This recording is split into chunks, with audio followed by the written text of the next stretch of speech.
Bonjour à tous. On va enchaîner. Il est 14 h pour le Startup Contest. Fred Cavaza, tu voulais faire un petit... on y va? Le maître de cérémonie autorise, c'est bon? Ok.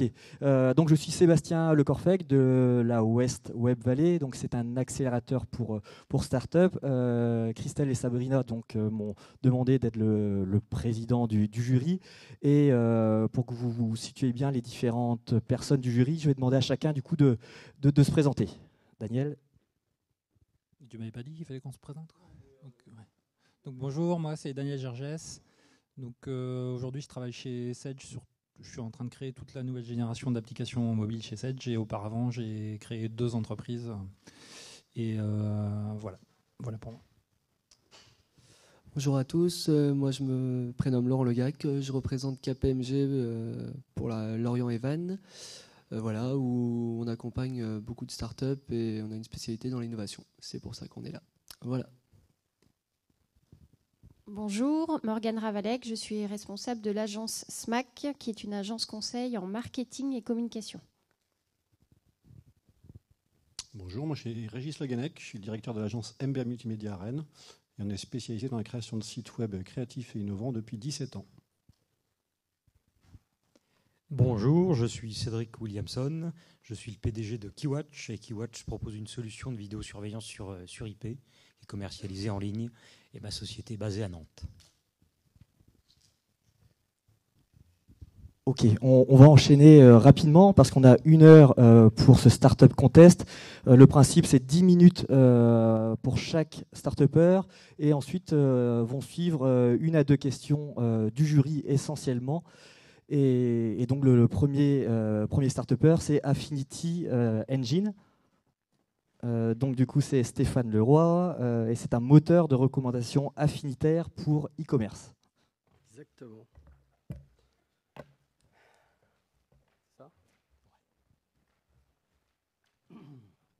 Je mets le chrono et je te dirai du coup au bout de 5 minutes qu'il te restera 5 minutes et au bout d'1 minute qu'il te restera 1 minute. Allez, on est parti.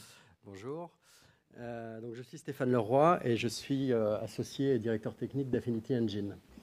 Je vais vous parler de l'e-commerce du futur.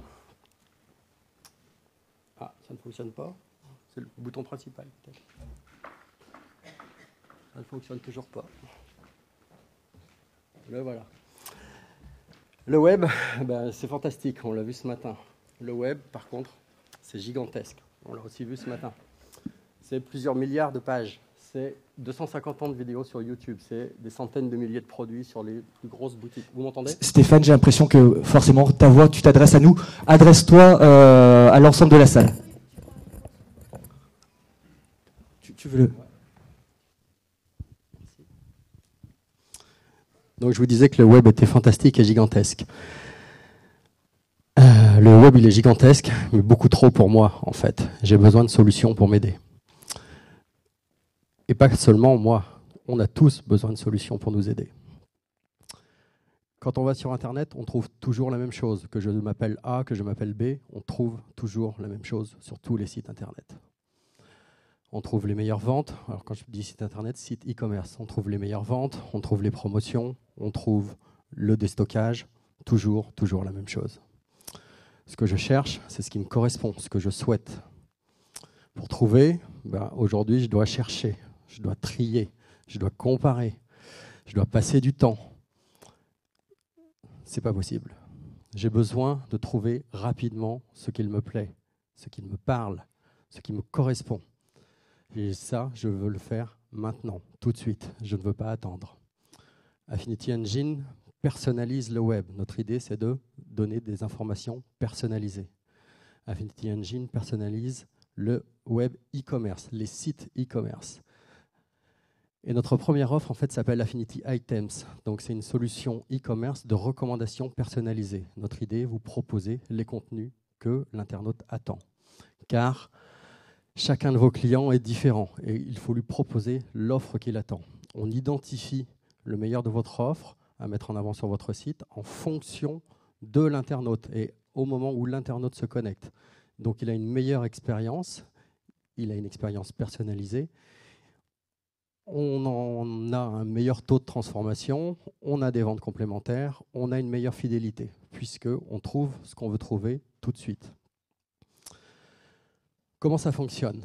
On écoute les clients, en fait. On comprend ce qu'ils font, on comprend leurs attentes, et puis, avec notre moteur d'analyse sémantique, eh bien, on va personnaliser les recherches, et toute la logique du site internet. Donc notre mécanique, c'est une mécanique de recommandation, et une mécanique de recommandation qui se passe autrement de ce qui existe. Écouter chaque visiteur, le respecter, s'intéresser à lui, on en a déjà parlé un petit peu ce matin, hein, il faut être près de l'internaute et lui proposer donc les produits qui lui correspondent, les produits que ceux qui partagent ses besoins et ses attentes. Donc on a une espèce de liaison sociale.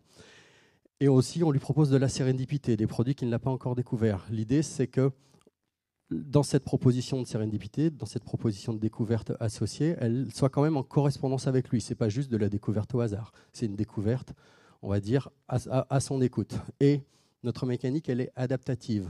On écoute, on apprend, on s'adapte. À chaque page vue, à chaque fois qu'il y a une interaction avec le site, le profil de l'utilisateur change. Et la prochaine recommandation sera encore mieux adaptée. Comment se différencie-t-on avec nos principaux concurrents qui font de la recommandation et de la personnalisation ? On utilise la sémantique. Donc c'est un moteur vraiment différent, basé sur les mots. Ça, c'est vraiment très, très différent. On sait que magenta, fuchsia, lilia sont des nuances de rose. Donc on peut faire de la recommandation sur de la base de nuances de rose. Et c'est vraiment important dans plein de boutiques.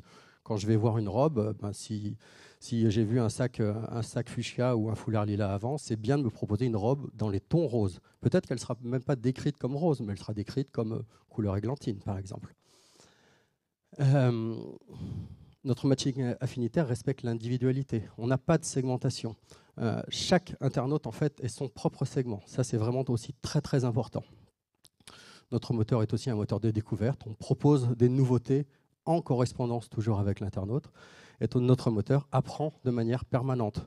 C'est pas une fois que vous êtes dans beaucoup de ce moteur de recommandation, une fois que vous êtes dans un segment, vous avez du mal à en sortir. Ou alors, vous ballottez de segment en segment. Vous aimez le hard rock sur le site de la Fnac, et après vous aimez le jazz, et puis vous aimez le hard rock, puis vous aimez le jazz. Chez nous, vous aimez et le hard rock et le jazz. Vous aimez les deux.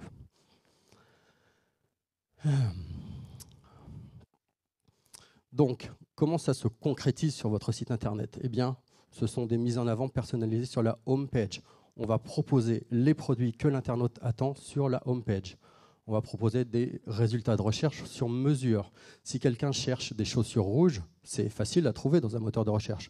Oui, il cherche des chaussures rouges, ça on le sait. Mais on sait aussi qu'il aime bien les semelles en caoutchouc. On sait aussi qu'il aime les chaussures plutôt en cuir. Et il existe des chaussures en cuir rouge. Tout ça qu'il n'a pas exprimé, nous on l'a déjà compris avant. Et quand il va chercher des chaussures rouges, on va lui proposer des chaussures rouges, mais les chaussures rouges qu'il attend. 4 minutes, Stéphane. Ouais.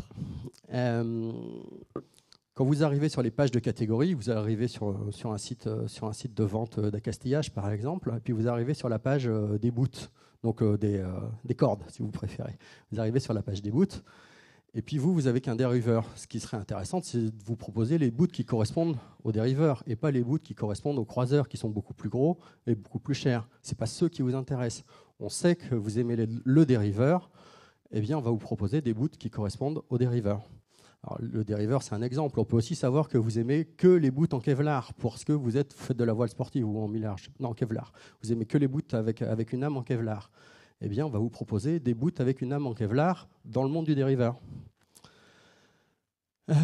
Donc, une façon de s'intégrer, donc c'est sur les pages produits, dans le moteur de recherche du site internet, sur la home page, dans toutes les pages. En fait, on est à chaque instant de la navigation, on propose de la recommandation pour mieux fidéliser et augmenter le chiffre d'affaires.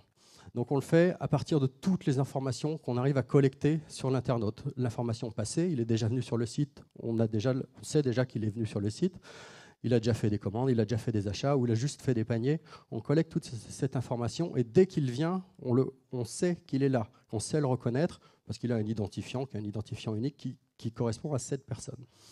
Et donc toute cette information, on l'analyse dans notre moteur sémantique. On crée une grosse signature et puis cette signature nous permet de recommander les produits qu'il attend et qu'il attend vraiment à ce moment-là. C'est ça aussi, il y a une dimension importante, une dimension de temporalité qui est vraiment importante dans notre système. On sait qu'il attend quelque chose maintenant et pas quelque chose dans 3 jours ou pas quelque chose qu'il a reçu il y a 4 jours. Ce que font les moteurs de retargeting, par exemple. Vous allez sur le site de Sarenza, vous voyez une belle paire de chaussures, puis vous ne l'achetez pas.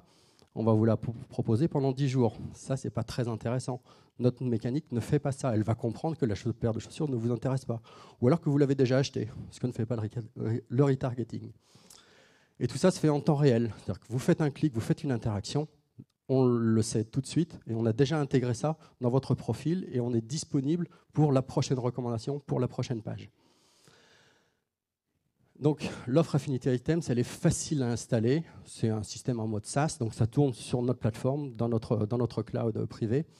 Et puis, on installe un petit plugin sur la boutique en ligne. Aujourd'hui, on a un plugin pour PrestaShop. Bientôt, on aura un plugin pour Magento. Encore bientôt, un peu plus tard, on aura un plugin pour WordPress Commerce. Si vous avez une solution vraiment particulière, il existe une API RESTful, c'est-à-dire que c'est une API qui permet de dialoguer avec la plateforme. Elle est publique, publiée, et vous pouvez l'utiliser et donc vous intégrer. Après, il faut juste avoir un numéro de carte bleue ou un RIB, mais vous pouvez l'utiliser. C'est performant, on est capable de recommander 10 produits en moins de 90 millisecondes. Donc c'est en temps réel, comme je vous l'ai expliqué. Dès la première action, on est capable de faire de la recommandation. Les coûts d'installation faibles, pas d'engagement, pas de facturation minimale, une tarification à la recommandation. On va dire un petit peu plus d'1 euro pour 1000 recommandations. Et tout ça, pourquoi ? Pour que vous personnalisiez le web. C'est vraiment important, c'est quelque chose qui nous motive. On souhaite que vous personnalisiez l'expérience de vos internautes. Et les internautes attendent ça aujourd'hui. Je pense que Frédéric l'a plutôt bien montré ce matin. Je voudrais juste terminer, j'ai 2 petits points. Donc, j'ai le sentiment que notre système il est pas mal en résonance avec la présentation qu'a fait Frédéric ce matin. Il y avait des mots-clés qui étaient intéressants. Le personal shopper, c'est un petit peu ce qu'on essaye de faire. Mettre l'humain au cœur du web, c'est un petit peu ce qu'on essaye de faire. Écouter, dialoguer, c'est ce qu'on essaye de faire. Pas vraiment de manière interactive, mais on écoute l'internaute et on lui propose ce qu'il attend. Deuxième tout petit point, on est en phase de bêta testing. Si vous êtes e-commerçant, que promouvoir une belle solution et améliorer le chiffre d'affaires de votre site internet vous intéresse, contactez-moi. Je me ferai un plaisir de vous aider et de voir comment installer le système sur votre site internet, et ceci gracieusement pendant la phase de bêta test et pendant les 6 premiers mois de production. Ok, merci Stéphane, on peut l'applaudir.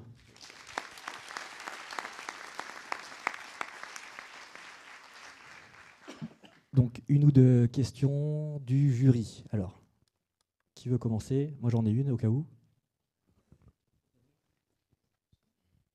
Donc, vous avez déjà peut-être partiellement répondu, mais est-ce que vous avez déjà une expérience de retour en fait sur ce qui se passe quand on met Affinity Engine sur un site en termes de... On a des premiers taux de retour. On a un accroissement du CA d'environ aujourd'hui de 10%. Et on est sur une première version qui est efficace, mais pas très efficace. Donc on a un accroissement de CA de 10%. On espère arriver à terme, disons d'ici 6 mois, 12 mois, à 20-25% d'augmentation de CA par un taux de clic, enfin une mise au panier plus rapide, l'achat instinctif qui arrive plus rapidement, par les produits complémentaires et par une meilleure fidélisation. Je reviens plus souvent parce que je trouve ce que j'ai envie de trouver. Merci.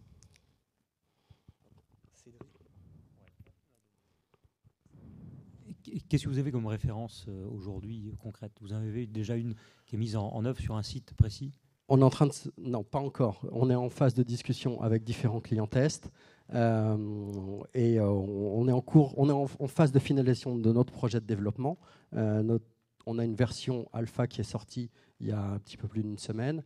La version bêta est prévue pour fin d'année et on doit passer en production entre janvier et février de l'année 2014. On n'a pas de référence à dire aujourd'hui, parce qu'il y a des gens qui font du bêta testing, enfin qui font de l'A/B testing sur leur site aujourd'hui. Donc on a quelques clients dont on ne peut pas parler, mais on fait de l'A/B testing, c'est-à-dire qu'on a seulement 2% du trafic entrant sur lequel on fait de la recommandation. 98% du trafic n'est pas recommandé pour l'instant, parce qu'ils ne veulent pas prendre de risques.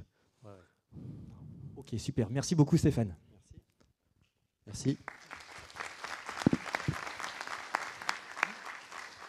On va enchaîner du coup avec Citizen Data, Mathias Serberts. Donc Mathias qui va nous présenter un dossier autour du fameux Big Data.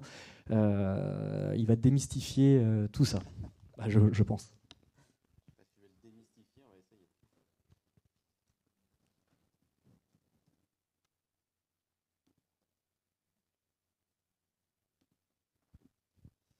Alors, Citizen Data. Citizen Data, on a une histoire qui est très liée à un consortium qui s'appelle Smart Sensing, qui est un consortium qui fait du textile intelligent. Donc vous avez sans doute entendu parler du textile intelligent, puisque ça fait partie des 34 plans d'investissement d'avenir mis en place par Arnaud Montebourg. Qu'est-ce que c'est que le textile intelligent? C'est une fibre dans laquelle sont tissés des conducteurs électriques et des capteurs qui permettent de mesurer tout un tas de choses. Donc, initialement, Citizen Data répondait aux besoins de ce consortium Smart Sensing. Besoins qui sont les suivants. Les textiles intelligents collectent un certain nombre de données. Des données physiologiques, le rythme cardiaque, température centrale du corps, et des données actimétriques, nombre de pas, position, éventuellement puissance développée quand vous faites du vélo, etc., etc. Donc typiquement, on peut avoir des représentations de ce type-là où on voit le rythme cardiaque réparti sur un terrain de sport collectif. Donc Smart Sensing produit les textiles faits par Smart Sensing produisent ce genre de données et il faut les stocker et les rendre disponibles. Donc pour ça, Citizen Data a créé une plateforme qui gère ce que l'on appelle des séries spatio-temporelles, c'est-à-dire un ensemble de mesures faites par ces capteurs espacés dans le temps et dans l'espace. Donc vous marchez, on mesure votre rythme cardiaque et on sait que à 50 mètres de l'entrée de la salle, votre rythme cardiaque était de 90 pulsations par minute. Et on collecte ça, on historise ça pour créer de la valeur pour les pratiquants de sport qui portent les textiles Smart Sensing. Au fur et à mesure que l'on construisait cette plateforme, on s'est rendu compte que finalement, elle n'avait rien de spécifique au monde du sport. Et se sont ouverts à nous tout un tas de ce que l'on a appelé des externalités dans des domaines aussi variés que la dépendance, la santé, sans doute plus tard un jour, le transport, qu'il soit public ou individuel, l'environnement, l'énergie, l'agriculture, la gestion de salles informatiques et d'équipements informatiques, et les villes intelligentes. Alors qu'est-ce que ces différents domaines, différents secteurs, qui a priori semblent très différents, ont en commun? Eh bien, c'est très simple, ils ont tous le même problème.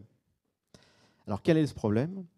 Eh bien, c'est très simple. C'est un problème que vous allez résoudre vous-même. Non, je blague. Le problème, il est simple.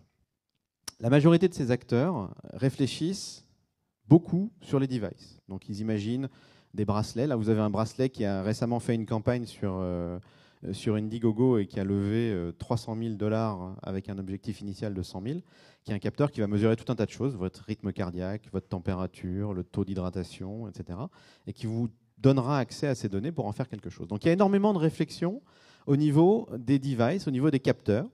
Dans le domaine du sport, on a ce genre de device. Dans le domaine de l'environnement, on a des gens qui mettent des capteurs dans des arbres pour avoir des taux de pollution, sur des immeubles, capteurs de bruit, enfin tout un tas de choses. Donc, à l'amont de la chaîne de valeur, beaucoup de gens réfléchissent, et beaucoup de gens réfléchissent aussi en aval de la chaîne de valeur. Donc ils se disent, on a des données, super, on va pouvoir fournir tel et tel service et créer telle ou telle valeur pour nos clients. Donc, même chose que sur les devices. Beaucoup de personnes réfléchissent avec tout un tas d'innovations très conséquentes dans certains cas. Mais dans tous les cas, on a le même constat qui est fait, c'est que ces gens oublient le milieu. D'accord ? C'est-à-dire qu'on se dit, je vais imaginer ces services très innovants, basés sur des données qui sont produites par ces capteurs très innovants, qui sont dans ces devices très innovants. Mais au milieu, c'est généralement nébuleux, d'accord ? Et on ne se pose pas vraiment la question, ou en tout cas on ne se la pose pas suffisamment tôt, de savoir ce qu'il y a. Quelle est la brique du milieu qui permet justement de réaliser ces services à forte valeur ajoutée basés sur les données collectées par les devices. Le problème de cette brique du milieu, c'est que très rapidement, on se retrouve sous un océan de données. Un exemple tout bête, vous prenez un capteur, vous le mettez dans la nature et vous prenez une mesure par minute. Au bout d'un an, vous avez... 5 minutes, Mathias. D'accord. Au bout d'un an, vous avez 500 000 mesures. Vous faites la même chose avec une mesure toutes les secondes, vous avez 30 millions de mesures au bout d'un an. On se retrouve dans une situation qui est inédite, c'est-à-dire c'est le fameux Internet des objets. D'accord ? C'est-à-dire que sur Twitter ou sur Facebook, vous avez des humains, les humains, ils dorment. Les machines, elles ne dorment pas. Et donc, s'il s'agit de produire une donnée toutes les secondes, que ce soit le jour, la nuit, qu'il pleuve, qu'il vente, vous aurez une donnée toutes les secondes. Et donc, les services que j'évoquais précédemment vont se retrouver avec des données très conséquentes. D'accord ? 100 000 personnes dont vous allez mesurer, par exemple, la consommation d'eau toutes les 5 secondes ou la consommation électrique toutes les 5 secondes, c'est 600 milliards de points de mesure au bout d'un an. Si vous voulez garder 10 ans d'historique, je vous laisse imaginer ce que c'est. Donc, le problème de cet océan de données, c'est que, puisque la réflexion est principalement sur les services, on a tendance à un peu ignorer le fait que ces données vont rapidement croître, et on se retrouve à lancer des services en production sans avoir clairement défini quel était le degré de confiance qu'on pouvait avoir dans la brique du milieu. Et donc, très souvent, ce qui se passe, c'est que les services montent en popularité, les données affluentes explosent et on se retrouve avec des services finaux très bien pensés qui ne fonctionnent plus parce que la brique du milieu, la fameuse brique du milieu auquel personne ne pensait suffisamment, ne tient pas la charge. Donc ce que nous, Citizen Data, proposons, c'est une boîte à outils, une plateforme qui permet à la fois le stockage et la manipulation de données issues de capteurs pour permettre à tous ces services de voir le jour sans risquer d'avoir un jour à se focaliser sur cette brique du milieu auquel on n'a pas pensé et sur laquelle généralement les compétences requises pour la mener à un degré de performance suffisant ne sont pas du tout les mêmes que les compétences requises pour faire un service innovant attirant pour les utilisateurs. Cette boîte à outils, on la propose en mode cloud, en mode hébergé sur nos infrastructures, ou bien en fonction des desiderata des clients sur leurs propres infrastructures. Il y a des gens qui préfèrent avoir leurs données chez eux, d'autres qui ne sont absolument pas réticents au fait de les avoir sur le cloud. Dans les deux cas, notre offre se positionne comme un accélérateur de projet entre les données issues de capteurs et les services, afin que ces projets et toutes ces bonnes idées voient effectivement le jour et ne se retrouvent pas lettre morte pour des raisons de performance de cette brique du milieu qui n'aurait pas été anticipée. Voilà. Super. Il restait 2 minutes. Merci beaucoup, Mathias. Y a-t-il une question du jury ? Ouais. Alors, vous avez une approche très technique et certainement très, très intelligente. Il y a beaucoup d'intelligence dans ce que vous expliquez. Est-ce que vous pouvez nous donner un cas concret de mise en application de cette boîte à outils ? Le premier cas concret, ce sera les vêtements Smart Sensing. C'est-à-dire qu'à partir du mois de juin 2014, vous pourrez acheter un vêtement dit intelligent, dans lequel il y a les capteurs que j'évoquais. Ce vêtement, il aura dans son dos un petit boîtier électronique qui sera ce qu'on appelle une gateway, qui collecte les données qui sont produites par les capteurs insérés dans le vêtement. D'accord ? Ce boîtier électronique va communiquer avec une application. Donc vous allez couvrir. Vous n'allez pas prendre votre téléphone, vous allez courir, vous allez juste prendre votre t-shirt. Donc ça, généralement, vous ne l'oubliez pas. Vous n'oubliez pas vos clés, vous n'oubliez pas votre t-shirt. Ou alors, c'est que vous n'habitez pas à un endroit où on peut courir comme en Bretagne. L'hiver, c'est pas terrible. Donc, vous prenez votre t-shirt, vous rentrez chez vous, d'accord ? Vous avez votre téléphone mobile à côté, il va se synchroniser avec votre t-shirt, donc il va remonter les données qui ont été collectées par votre t-shirt, et le téléphone mobile va pousser ces données sur notre plateforme. À partir de là, vous allez avoir la possibilité, évidemment, de visualiser la dernière course que vous venez de faire. Donc, c'est la plus intéressante parce que c'est celle qui est la plus récente. Mais vous allez pouvoir la comparer avec toutes les courses précédentes, éventuellement la comparer avec des courses ou des performances des gens avec qui vous courez habituellement, éventuellement vous comparer avec des référents, je ne sais pas, Usain Bolt si vous voulez, ou d'autres gens de ce genre. Et puis, cette plateforme va aussi permettre que vous portiez ces données vers des applications tierces.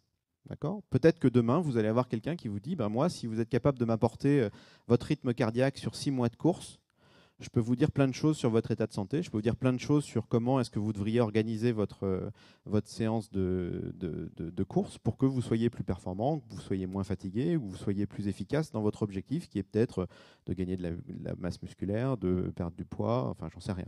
D'accord ? Donc on a une plateforme sur laquelle on va historiser toutes ces informations et on va ouvrir cette plateforme à un écosystème applicatif qui, de premier chef, sera disponible pour l'application qui viendra avec votre t-shirt, mais qui sera éventuellement disponible pour tout un tas d'autres applications. Le modèle que l'on cite généralement en exemple sur cette ouverture, c'est Twitter. À un moment donné, vous avez des followers, vous tweetez, vous avez l'expérience qui est sur le site Twitter, et puis vous avez plus d'1 million d'applications qui sont capables d'exploiter ces données que vous avez produites. Nous, on veut faire la même chose, mais avec les données qui sont issues de votre activité. Ok. Donc cette solution-là que vous proposez, c'est quelque chose que vous allez proposer sous forme d'abonnement pour des particuliers ou des entreprises. Est-ce que vous avez déjà pensé à ce côté un peu pratique ? Et puis si oui, quel tarif ? Quelle fourchette de tarifs en tout cas ? Alors l'abonnement ne sera normalement pas visible au client final. C'est-à-dire que typiquement dans le cas du t-shirt connecté, vous allez acheter votre t-shirt. Je ne sais pas quel est votre état d'esprit, mais en tout cas, les gens qu'on a sondés jusqu'à présent seraient très réticents à payer un abonnement mensuel pour leur t-shirt. D'accord ? Donc la logique, c'est que le fabricant du t-shirt ait une relation commerciale avec nous et que nous, on laisse l'accès à la plateforme parce qu'il y a eu cette relation commerciale initiale entre le fabricant du t-shirt et le fournisseur de la plateforme. Pour ce qui est de la facturation à ces fournisseurs de services, la facturation, elle est au nombre de points stockés, au nombre de mesures stockées. D'accord ? Donc vous donner un tarif, ça n'aurait pas vraiment de sens, puisque ça dépend si vous courez fréquemment ou si vous ne courez pas fréquemment. Mais grosso modo, on est à quelques centimes par million de points. Ok, merci beaucoup Mathias. On peut l'applaudir encore une fois.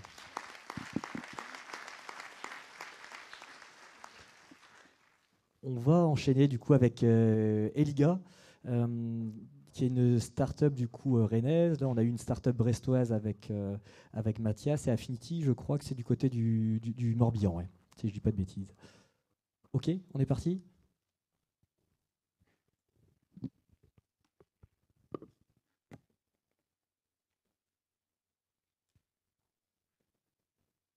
Je fais juste un test, voilà, c'est bon, ça marche, ça n'était pas allumé. Bon, bonjour à tous et merci de venir donc, assister à cette présentation de la société Eliga qu'on va vous faire à deux voix, Alain Papazoglou et moi-même. Donc on va changer d'interlocuteur au milieu de séance. Et donc Eliga, nous ce qu'on propose, ce sont des applications multi-écrans interactives. Et je vais commencer tout de suite par vous donner un exemple de ce que c'est l'interaction multi-écran. Et en fait, je remercie aussi l'excellente présentation de Geoffrey tout à l'heure, qui a très bien introduit finalement notre sujet de cet après-midi. Vous allez voir, il y a beaucoup de liens avec ce qu'il a présenté tout à l'heure. Donc, cette présentation, je la donne avec notre propre outil qu'on a développé. Donc, vous pouvez suivre ma présentation sur vos propres écrans. Je vois pas mal d'écrans là dans la salle, en vous connectant à l'URL suivante, ysli.de/16. ysli.de/16. Donc pour vous expliquer comment ça marche, YouSlide, c'est la première application qu'on a développée sur ce concept du multi-écran. Donc c'est une application qui est dans le cloud. Vous faites une présentation, vous préparez un document PowerPoint, PDF, vous l'uploadez dans notre outil qui est dans le cloud. Et l'un des avantages du cloud, c'est que c'est accessible partout et tout le temps. Une fois qu'elle est dans le cloud, l'idée c'est d'aller la partager et pour moi de la mettre dans vos mains, sur vos outils privés, et donc de la partager avec vous. Donc, dans l'outil, on a prévu des fonctionnalités de partage efficaces, rapides et simples, puisque vous allez avoir une URL et un QR code qui vont être générés automatiquement par la plateforme pour que vous, speaker, vous puissiez diffuser facilement, partager facilement votre présentation avec la salle. Et on travaille aussi là sur deux autres modes de connexion qui sont le NFC. Donc vous allez arriver, par exemple, vous allez rentrer par cette porte dans la salle. Vous avez un téléphone dernière génération et vous allez approcher votre téléphone du tag NFC qu'on aura mis à l'entrée et vous allez accéder directement à la présentation qui va être donnée dans la salle. Et un autre mode de connexion sur lequel on travaille et qui est en cours de développement, c'est la géolocalisation. Vous êtes déjà client USlide, vous avez déjà utilisé USlide sur votre téléphone, vous arrivez dans la salle, USlide est déjà installé là pour la présentation, vous allez vous y connecter sans rien faire du tout, ça va se mettre tout seul.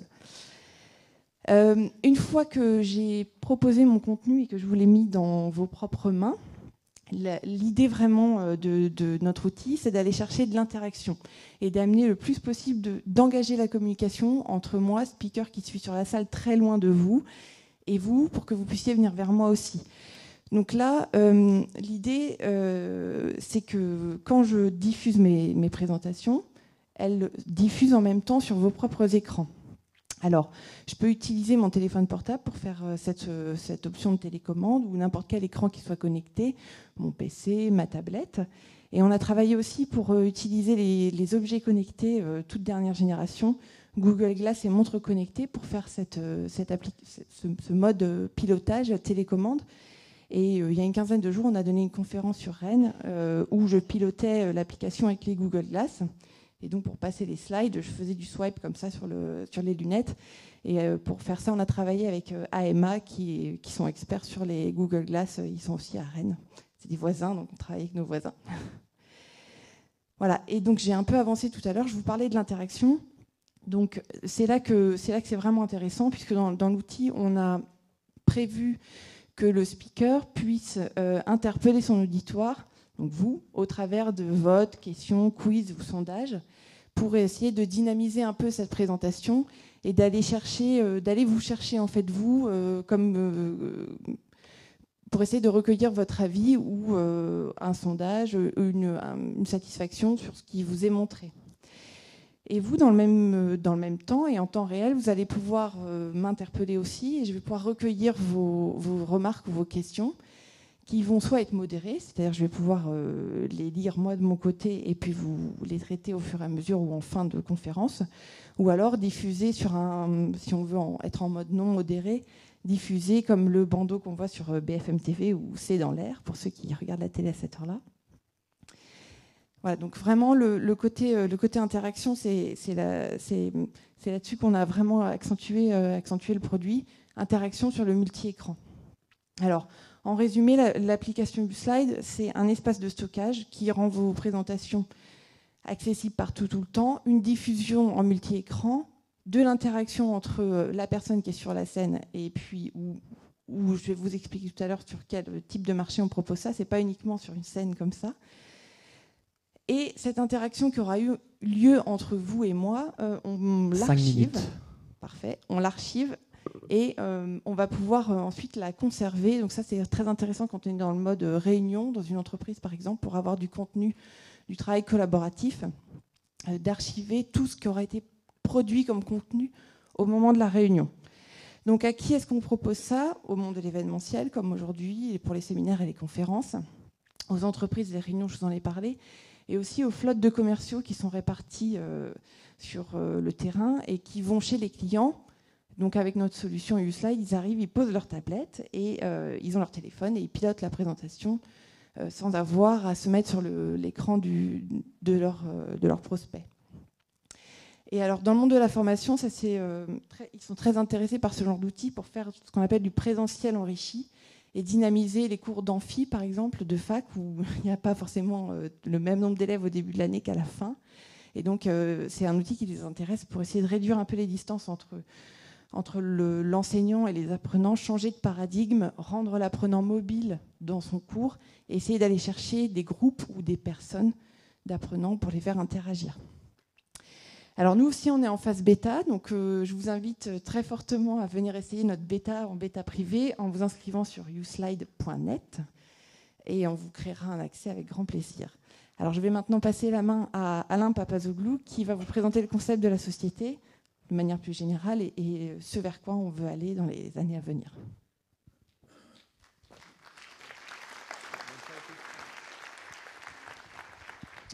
Bonjour à tous. Donc je vais vous présenter le principe général des LIGA. On est parti d'un constat qu'on a fait depuis quelque temps, que les grands écrans, que les télévisions qu'on retrouve dans le métro, dans la rue, dans les commerces, dans les entreprises sont passifs. C'est-à-dire que vous passez devant et vous ne pouvez pas interagir avec. Vous regardez la vidéo qui est en train de passer en boucle. Des fois, d'ailleurs, l'écran est noir et pas connecté. Mais vous ne pouvez rien faire. Vous n'avez pas la main dessus. En même temps, on constate que les tablettes et les mobiles sont de plus en plus répandus partout. Les mobiles sont dans toutes les poches.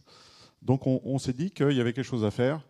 Et l'idée qu'on a eue, c'est de dire qu'à partir des tablettes et des mobiles, on va avoir un moyen d'interagir avec les grands écrans. Et ceci, on va le faire avec des applications web multi-écrans collaboratives. Donc ce sont des applications compatibles HTML5, CSS3, JavaScript, qui permettent d'interagir avec les grands écrans et d'apporter l'interactivité qui nous manquait auparavant. Alors on va citer quelques cas d'usage. Alors le premier cas d'usage assez simple, c'est dans un restaurant. Vous êtes en train de manger, vous appréciez ce que vous mangez, vous votez pour votre plat. Et le vote de tous les gens qui sont dans le restaurant le même jour, va être synthétisé sur le grand écran. Et quand vous rentrez, vous aurez le top 3 des meilleurs plats de la journée. Un autre cas d'utilisation, c'est dans des bars, pour faire une fonction de jukebox, donc ça c'est assez classique, ou pour faire des pronostics en temps réel sur un match de foot. Souvent les jeunes se réunissent dans des bars pour voir les matchs de foot. Et avec votre mobile, avec votre tablette, vous pouvez voter, vous pouvez faire le pronostic pour le résultat du match, et ça s'affichera sur le grand écran. Et à la fin du match, les gagnants seront récompensés. Également des jeux. On a vu ce matin avec Geoffrey un bon exemple de jeu interactif sur un grand écran. On a aussi imaginé d'autres exemples, typiquement dans la file d'attente du Futuroscope, si vous l'avez déjà fait, ça arrive d'attendre 1 heure, voire même plus. Et dans cette file d'attente, toutes les 5 mètres, vous avez un grand écran. Donc plutôt que de voir 50 fois la même vidéo répétée, l'idée, c'est de faire des jeux et de faire intervenir tous les gens qui sont dans la file et qui peuvent interagir entre eux. Et l'idée, c'est aussi de ceux qui ne sont pas connectés, qui ne jouent pas, puissent suivre le jeu sur les grands écrans. Donc, je vais aller rapidement sur les autres usages. Dans le commerce, dans le social, refaire un peu ce qu'on fait sur Internet sur des écrans qui sont dans des commerces dans la rue. Et évidemment, le salon où on va regarder la télévision, on va vouloir interagir avec l'écran. Je ne vous reparle pas de uSlide que Estelle vous a très bien présenté. Notre idée, c'est de faire une plateforme avec des composants, des interfaces, des API, et de pouvoir ainsi, avec cette plateforme, développer des applications. C'est pour ça qu'on recherche dans tous les domaines. Il y a plein de domaines visés. On recherche des partenaires. Et comme l'a précisé Estelle, on travaille avec Ama Studio sur les jeux, par exemple, pour pouvoir développer des jeux. Et je termine sur l'équipe. Estelle, avec une expérience en gestion de projet, emailing et marketing et de développement commercial à l'international. Et moi-même, qui ai travaillé sur web, mobile, TV interactive, et qui ai travaillé dans pas mal de startups depuis quelques années. Voilà. Super, merci Alain, on peut l'applaudir.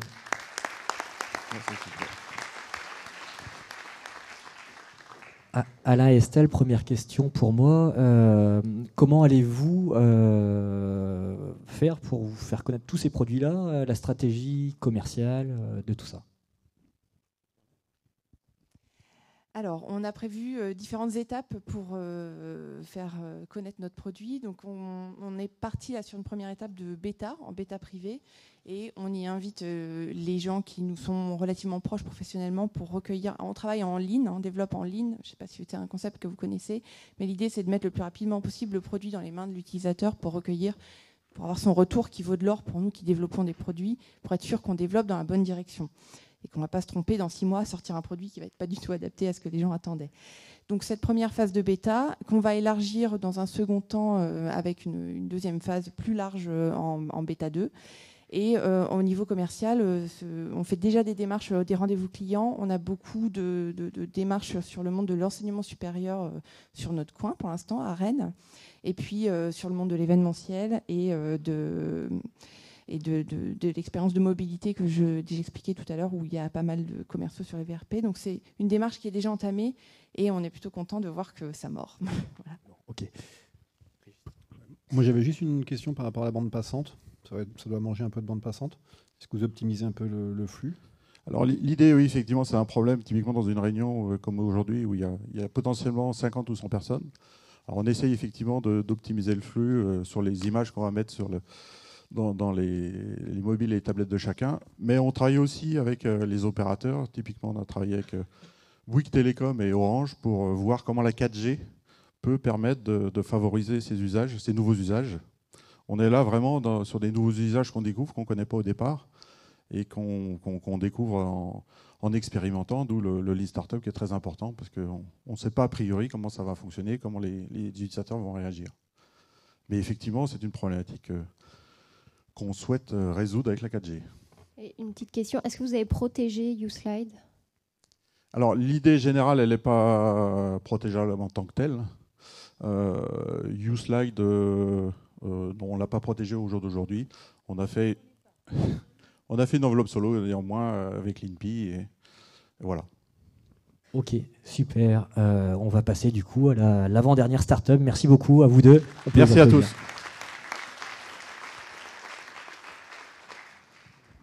On va enchaîner du coup avec une startup brestoise, Alexandre Plisson de Local. C'est de la publicité géolocalisée rémunérée.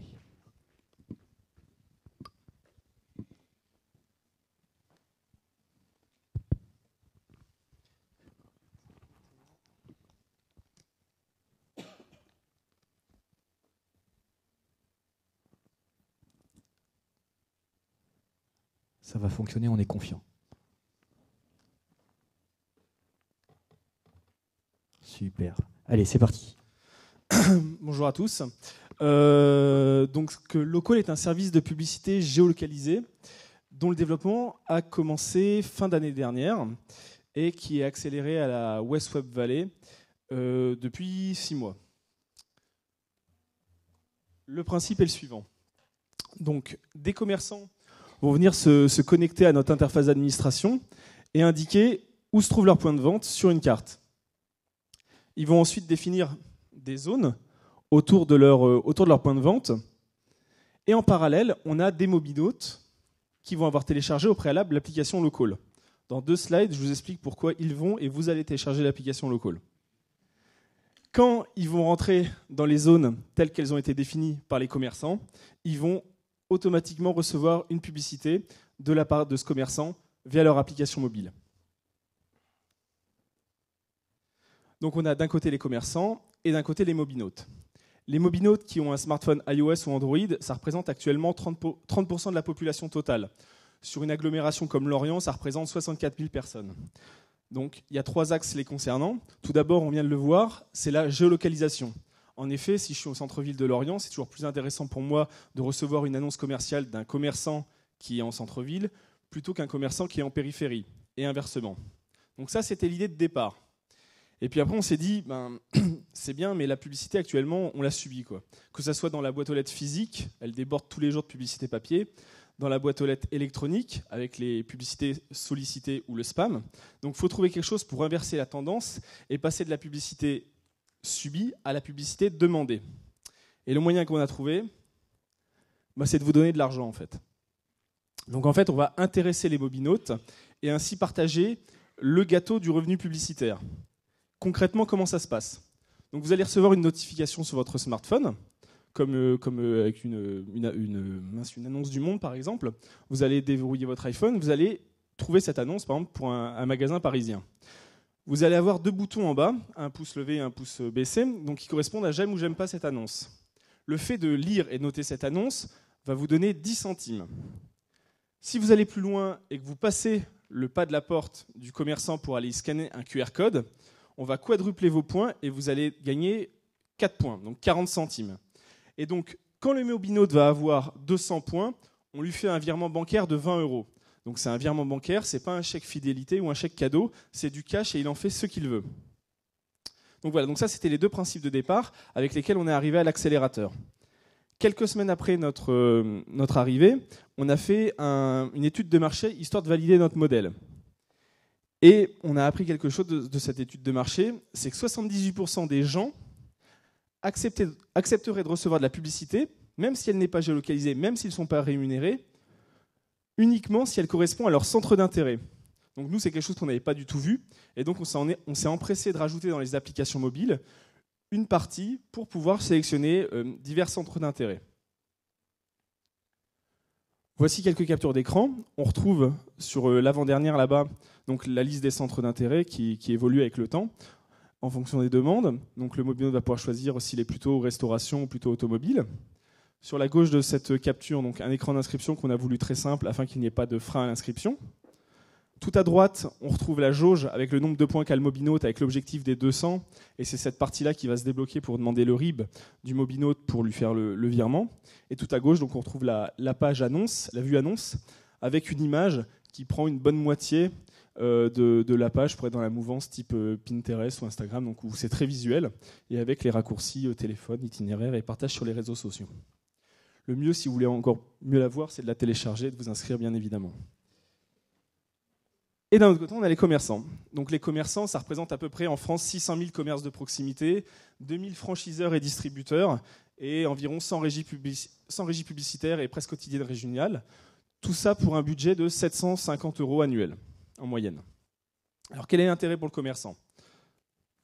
Tout d'abord, le ciblage pré-campagne. Concernant le lieu, on vient de le voir, moi en tant que commerçant, c'est beaucoup mieux de pouvoir capter les mobinotes qui passent à proximité de mon commerce afin de pouvoir susciter l'achat d'impulsion. Mais également, le commerçant va pouvoir cibler sur l'âge et sur le sexe.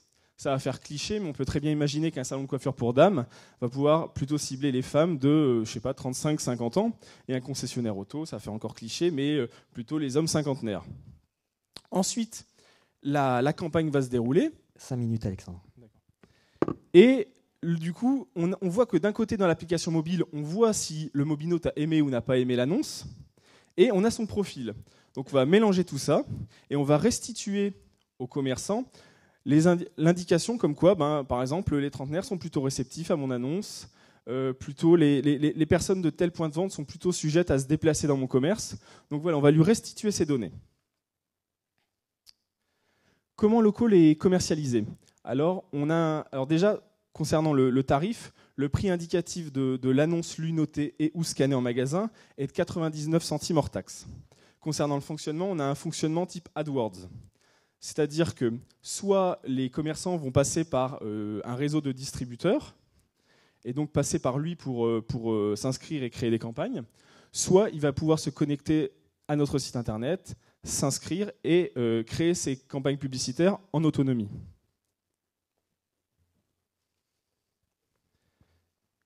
Donc ça, c'est des captures d'écran de l'interface d'administration, le back-office.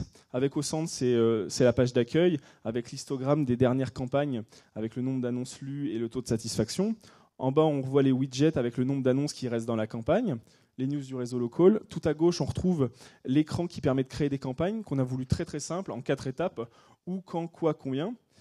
Donc là, on voit que c'est un commerçant qui a intégré un point de vente avec un rayon.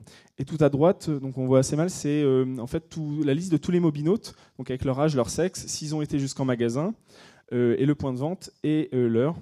Et ceci est téléchargeable au format Excel pour que le commerçant puisse retravailler la donnée.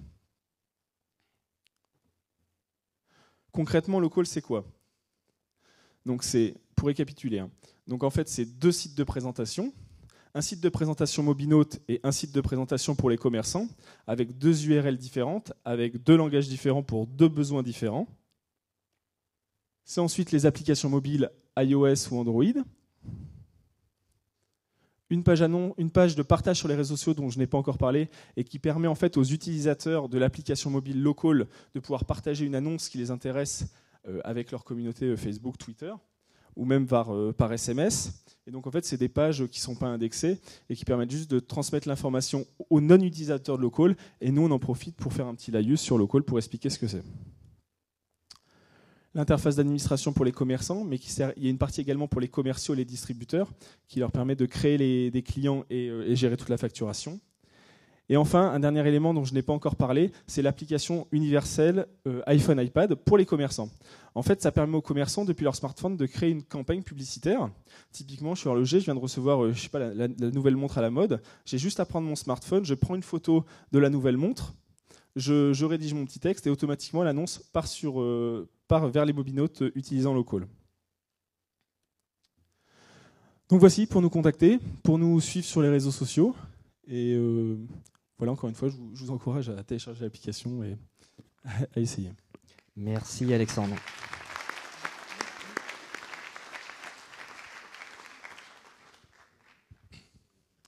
Aujourd'hui, vous êtes présent sur quel territoire géographique? Où est-ce qu'on peut trouver ça et comment vous allez organiser le développement là-dessus?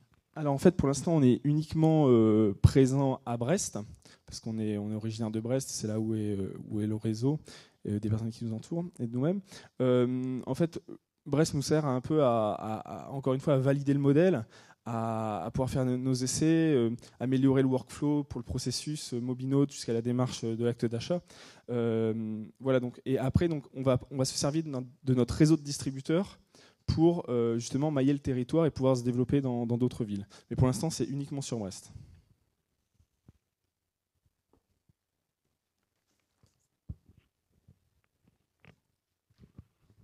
Quel mode de marketing et de commercialisation vous allez employer? Alors, pour l'instant, on fait uniquement de la publicité Facebook. On s'est rendu compte qu'il y avait, avec par exemple la presse papier, on avait très très peu de retours en fait d'inscriptions, de bons inscriptions. Par contre, parce que les gens en fait faisaient pas la démarche de passer du papier à l'installation sur l'App Store ou le Play Store. Par contre, ce qu'on a pu valider, c'est que la publicité Facebook pour nous, c'est super, c'est idéal parce qu'on cible Brest, on cible les applications mobiles. Et en fait, du coup, les gens ont juste appuyé sur installer et ils installent l'application. Du coup, il n'y a pas de rupture. Et pour nous, on compte vraiment se baser là-dessus. Et après, nous, on a vraiment hâte de donner les premiers virements de 20 € parce qu'on pense que ça va vraiment faire boule de neige. Pour l'instant, les gens testent, mais quand ils vont recevoir les premiers virements, voilà, on pense vraiment que ça va faire boule de neige et qu'ils vont en parler à 10, 20 personnes autour d'eux. Et voilà, profitez de ça. Ok, super. D'autres Cédric, non? C'est bon? Ok. Merci beaucoup, Alexandre.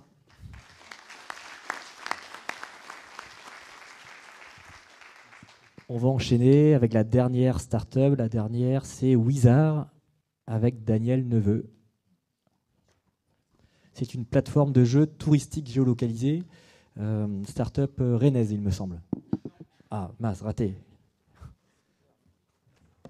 Alors, je vais vous demander 2 petites minutes le temps de l'installer.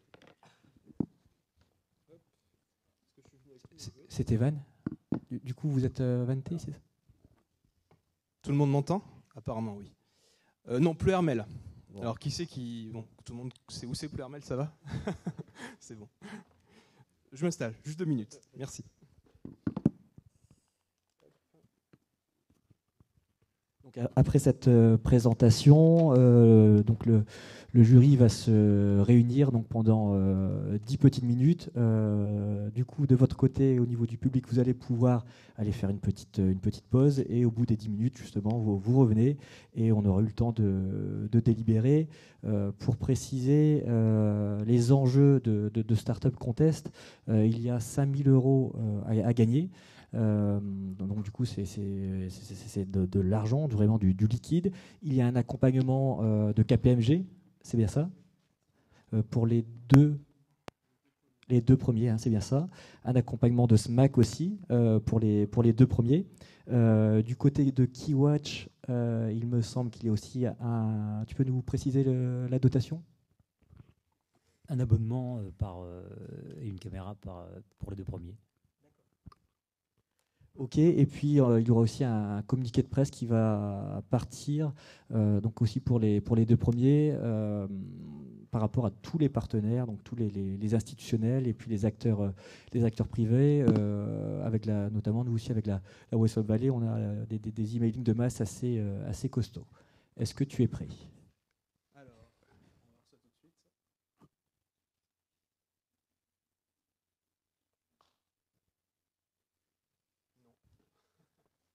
Attends.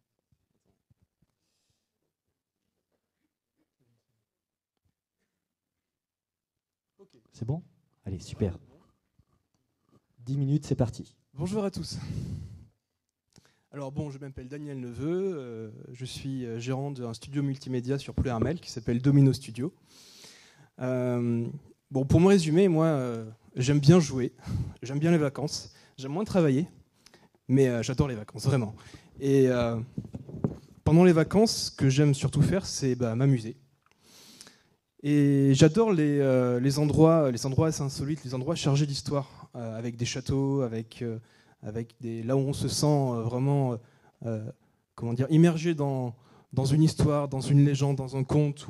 Parce que bon, j'habite près de Brocéliande, donc ça doit jouer aussi, mais voilà ce que j'aime bien faire. Par contre, j'ai souvent eu l'impression de me heurter à un mur, comme une frontière invisible, parce que c'est souvent très compliqué en fait d'aller de s'immerger réellement dans un lieu comme par exemple en Bretagne, où on a beaucoup de patrimoine légendaire, donc invisible. Et c'est ça le problème, c'est que quand on vous annonce que vous allez voir ça, et qu'au final, vous voyez ça, ça fait un choc, quoi. Et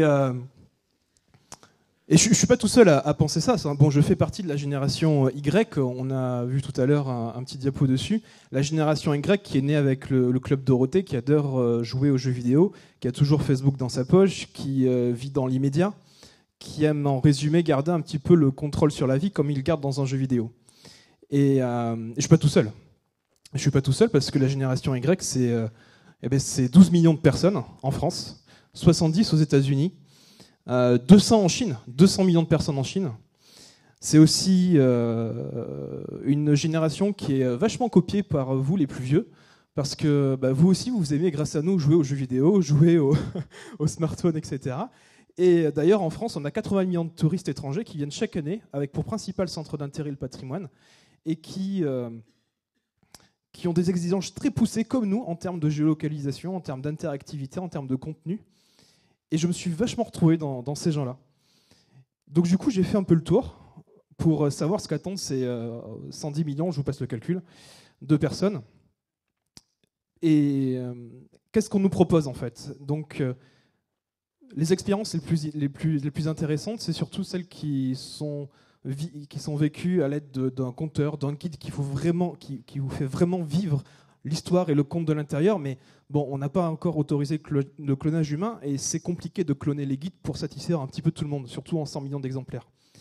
Et je pense que la réponse à ce problème, comment connecter, comment créer un nouveau tourisme, un tourisme en fait de la génération Y pour la génération Y et pour tous ceux qui ont envie de vivre l'histoire, de se confronter à l'identité véritable d'un territoire.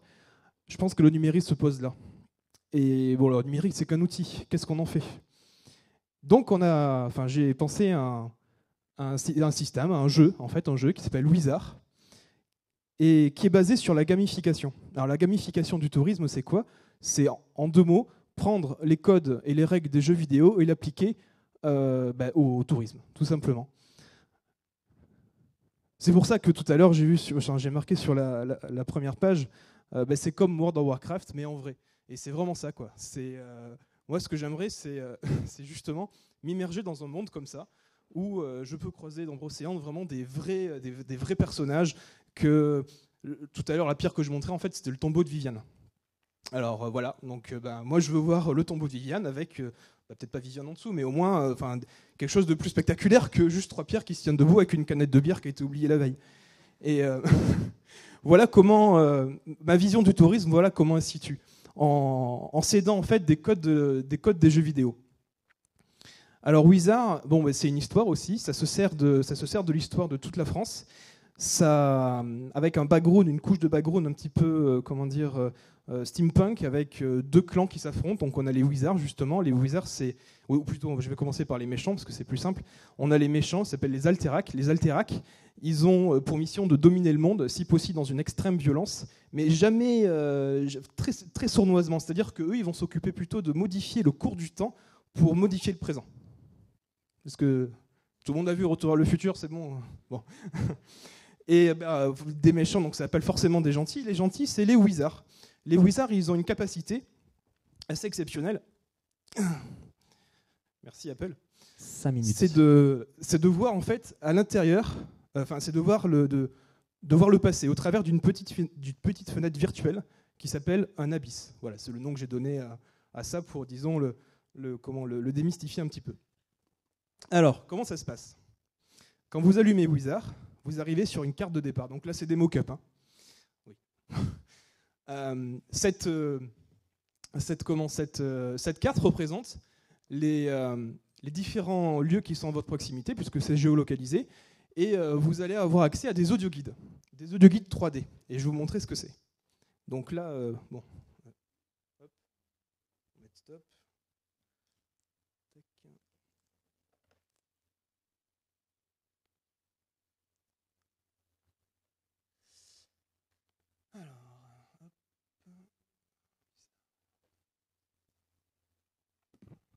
Je te sauve, j'ai mis sur pause. Oui, merci. Si quelqu'un peut faire un numéro de claquette, ça m'arrangerait.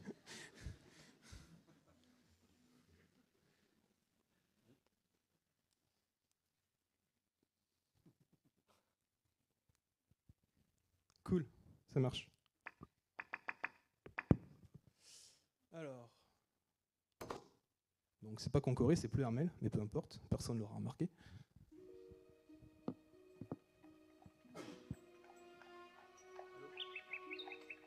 Voilà ce que c'est un audioguide 3D. Là, je vous présente en fait plus Hermel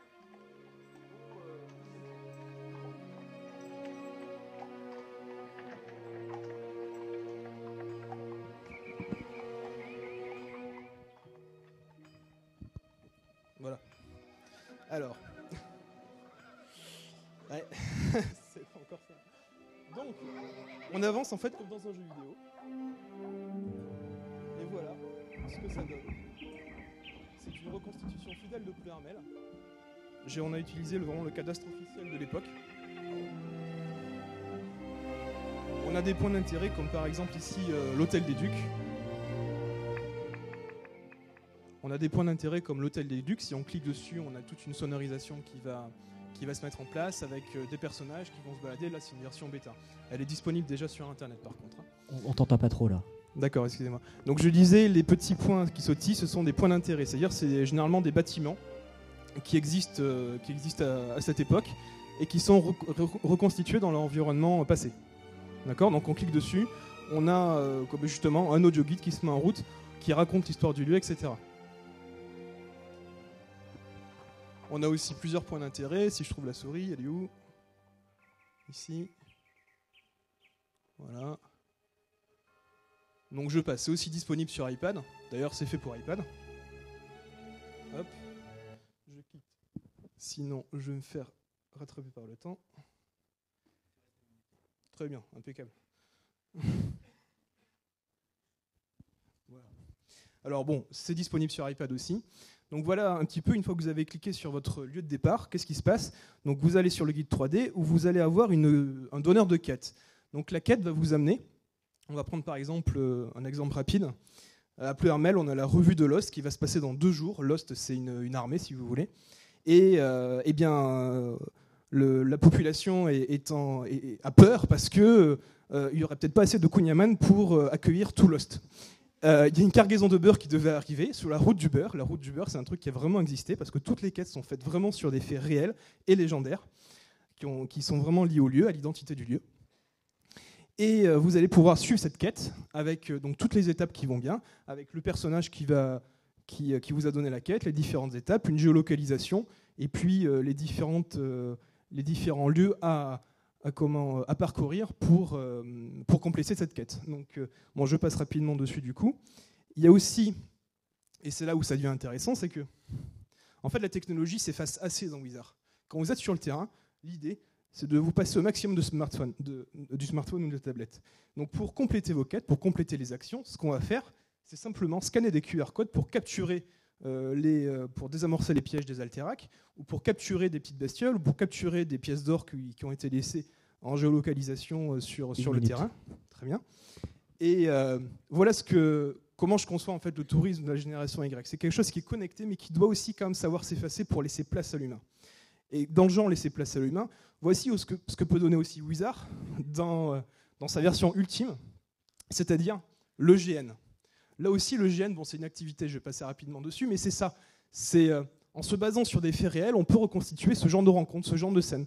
Donc si vous avez une plateforme qui arrive à fédérer assez de monde pour ça, voilà ce que ça peut donner au final. Et c'est le but de Wizard. Maintenant, je passe rapidement. Comment on fait de l'argent ? Bon, alors c'est simple. En 10 secondes. Il y a 110 millions de personnes. Je voudrais que chaque personne me donne 1 euro par an, directement ou indirectement. Soit via la pub. Je suis gentil quand même, ça va, 110 millions, c'est pas... Merci. Directement ou indirectement. C'est un modèle économique de freemium. Donc, comme je l'ai expliqué tout à l'heure, il y a des différents points d'intérêt. Certains sont gratuits, d'autres sont payants. Pleurmel, c'est gratuit pour faire venir du monde. Le Mont-Saint-Michel, lui, est payant. Parce qu'il y a 300 000 Japonais qui viennent par an, avec un panier moyen de 240 € pour acheter des boules de neige et des épées en mousse. Moi, je veux qu'ils me donnent 1 euro. C'est tout. Voilà. Oh, ok. Allez. L'avancement. On a déjà vendu alors nous, notre méthode de projet, c'est la méthode agile. En gros, c'est d'aller dans le concret directement. Je ne vais pas attendre d'avoir $1 million pour tout développer, donc j'ai commencé à vendre déjà les audio guides 3D que vous avez déjà regardés. On en a vendu 6 pour l'instant, en 2012-2013. On aimerait en vendre plus. C'est pas cher, il faut compter 20-40 000 €, donc si vous avez un chèque à me faire, n'hésitez pas. Daniel, conclusion. Voilà. Et conclusion, je vais vous dire ça. Voilà. Nos besoins dans l'immédiat, c'est de prototyper, d'avoir assez de temps pour prototyper l'interface et faire des proof tests. Le déploiement est prévu d'abord sur la Bretagne, ensuite sur les régions adjacentes, et puis le monde dans un troisième temps. Ok, allez, on peut t'applaudir.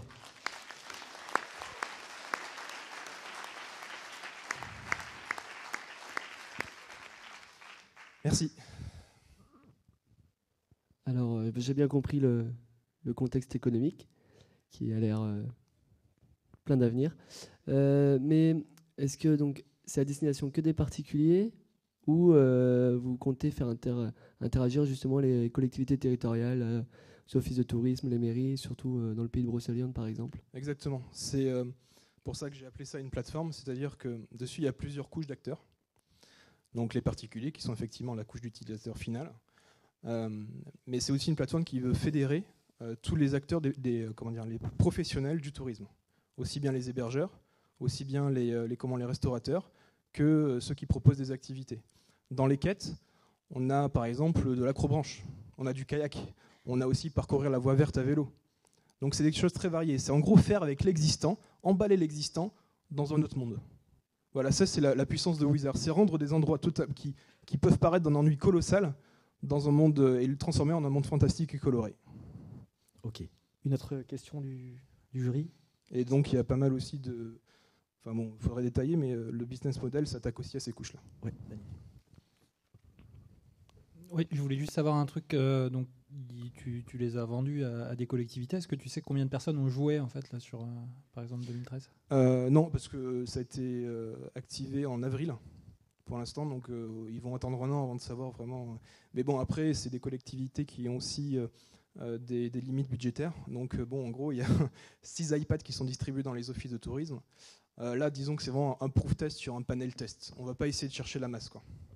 Ok, et une question importante, tu parles de collectivité, oui. Tu passes par des appels d'offres à chaque fois ? Alors, en fait, oui, c'est pas des appels d'offres, c'est plutôt des appels d'offres restreints. Enfin, je suis pas très fort là-dessus, il faudrait demander plutôt à mon équipe, mais voilà, c'est pas comme c'est pas quelque chose de connu. Ok, ça marche. Allez, on peut l'applaudir. Merci.